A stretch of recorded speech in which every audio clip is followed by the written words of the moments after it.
Јавна дискусија треба да се гледаат како дел на еден долг и повеќе димензионален процес. Проблемот со името на државата не држи заложници и изолирани 27 години поред.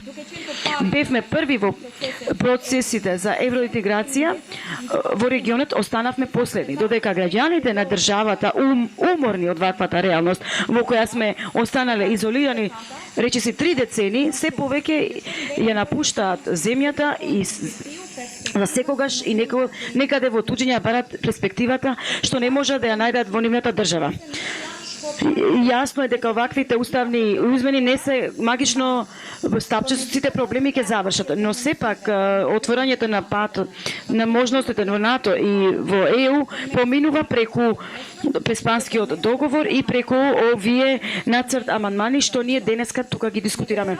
По овој повод сакам да го поздравам настојувањето и посветувањето првично на премиерот на оваа влада и на оваа влада воопшто за конечно да го реши овој проблем. Јасно е дека не било и ниту е лесен процес и поминал низ многу степени. Исто така, јасно е дека тука станува збор за троен компромис, ако можем да го наречем. Компромис со Грција, компромис со опозицијата во така како што слушнавме претходно во нашето собрание и компромис со етничките заедници што живеат во Република Македонија. Ниту еден компромис не произнесува идеално решение, но ваквите долгодишни проблеми не се решаваат без компромиси. И верувам дека тој е компромисот што ќе не освени во патот на евроинтеграцијата и на крајот денот ќе биде добар успех за сите нас како општество. Уште еднаш да се осврнам на анализата на амандманите што тука беа спомнати. Првично е важно воведот на самиот текст на уставните амандмани, каде што се вели дека предложените амандмани ќе станат составен дел од уставот и ќе стапат во сила денот кога правосилен ќе стане Преспанскиот договор. Тоа точно е одредено во текстот на предлогот на уставните амандмани, нешто што дава сигурност. Зарема дека овие уставни измени ќе важат само во случај на целосно спроведување на Преспанскиот договор од двете страни потписнички, гарантирајќи потпишување на протокол за членство на Северна Македонија, тогаш што ќе се нарекува Северна Македонија во НАТО, од кој што протокол треба да се подпише од Грција. Воедно тоа уште во првата реченица се објасна зошто процедурата е отворена за овие амандмани, како и крајната цел на нивното усвојување во собранието. Во 33-ти амандман зборовите Република Македонија во целиот устав се заменуваат со зборовите Република Северна Македонија, а зборот Македонија се заменува со зборовите Северна Македонија, освен во член 36 од уставот каде се однесува за ветераните, војните ветерани на Република Македонија, каде што се останува само името Македонија. И тука би сакала да дадам една сугестија, бидејќи треба да се увиде и фактот дека многу овие национални борби се случиле надвор од Република Македонија, така што може да се потенцира и фактот дека станува збор дека војните ветерани што се одбивале во рамки на територијата на Република Македонија, Северна Македонија.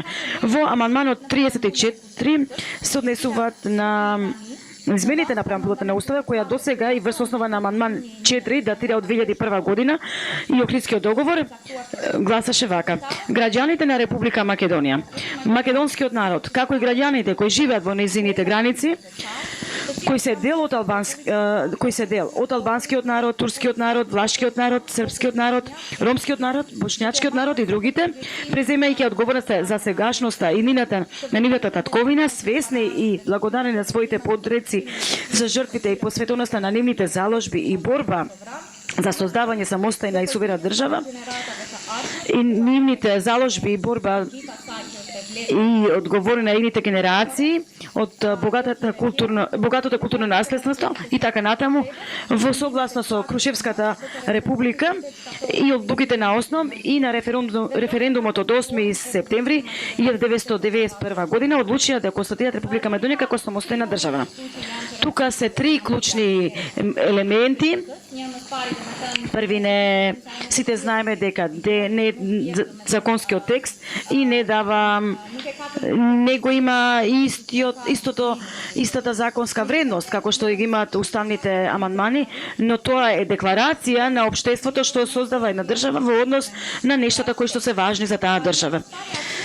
Причините зошто се отворила преамбулата на Македонија за да се смени делот на основ.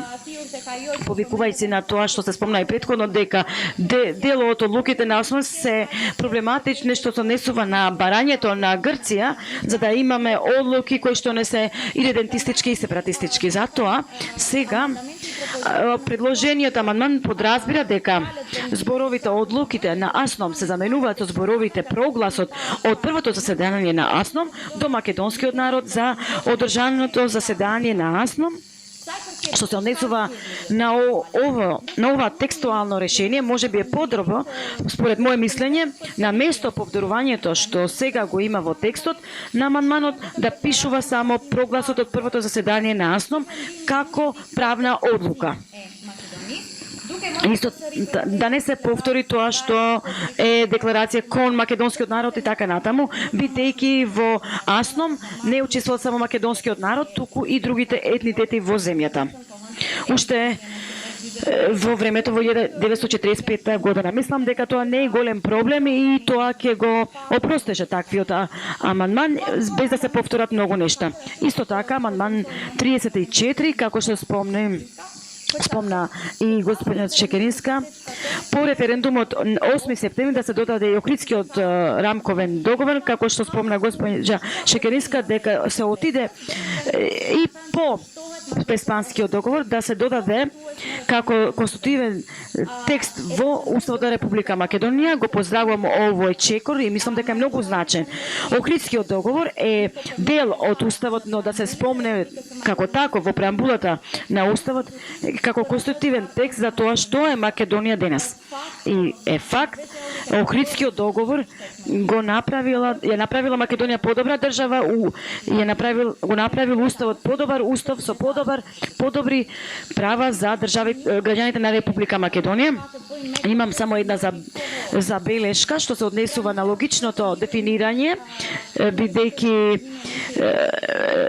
значи Уставот е некаде 1991 година, бидејќи тогаш не постоел Охридскиот договор, затоа мора да се спомне логичната рамка тука. Овие историски документи да се надополнат со Охридскиот договор, ми направиле Македонија како што е направиле и мислам дека не е некое суштинско интервенирање да се изгуби смислата, затоа Охридскиот договор има место во овој контекст да се внимава само на логичната рамка, временска рамка. Конечно, идеално би било кога станува збор за по Преспанскиот договор да се искористи овој момент за измените на преамбулата. Сега 27 години по независноста и 17 години по Охридскиот договор да овозможеше да се напише на целосна граѓанска преамбула и да се упатеше до сите граѓани на Македонија без да се прави разлика меѓу нив. Меѓутоа, имајќи го предвид политичкиот контекст на многобројните компромиси и различните нивоа, јасно дека и овој, значи и емоциите што се инволвирани во ова насока, имајќи предвид дека и целта и на опозицијата која што да биде дел од неа и да биде прифатена за нив, разбирам политичкиот момент, може би во неколку години кога ќе размислуваме со поладни глави и со објективни страни, може да се направат и тие измени, тоа како што е предвидено во оригиналниот дел во Охридскиот договор во преамбулата. Амандманот 35 се дополнува со член 3 од Уставот и одредува територијата на Република Македонија е неделива и неотстужива со многу јасен параграф кој вели Републиката го почитува суверенитетот, територијалниот интегритет и политичката независност на соседните држави. Ова е добар дел од грчката страна за да се тргне идентизмот, што тоа го кажува, тоа ништо нам не ни чини многу за да го вметнеме во Уставот и мислам дека на договорот тоа многу му помогнало и има логично решение. Дефинитивно амандман 36 има најголема дебата и заменик председателот на владата тоа добро го објасни. Имаше два параграфи овој амандман, односно 4 параграфи. Правнино кажано се многу комплицирани бидејќи некои од членовите се повторуваат и овој амандман се уште прави поделба кои што не треба да се прават, особено во новиот дух на Преспанскиот договор и на граѓанството, тоа што го кажуваме едно општество за сите.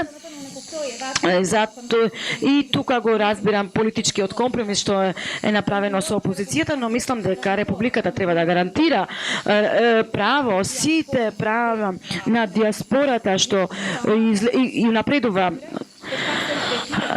без разлика нивниот етничка припадност, бидејќи е должност да се почитуваат и негува историското културно наследство без разлика каде тие живеат.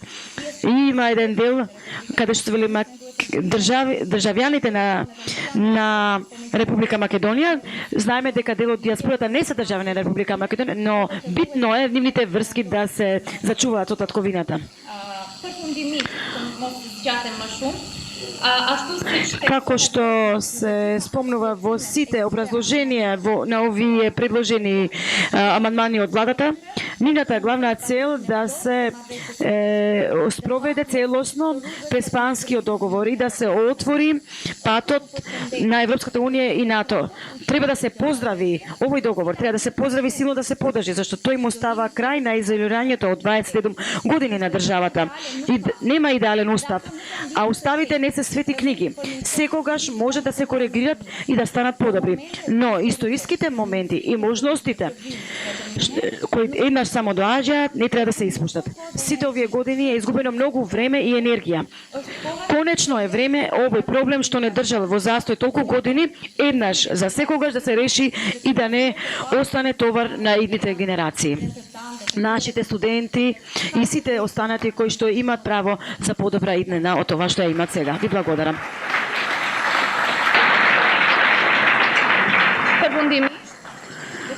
Би сакала сега да го повикам почитуваниот професор Блерим Река да го даде својот осврт за овие амандмани.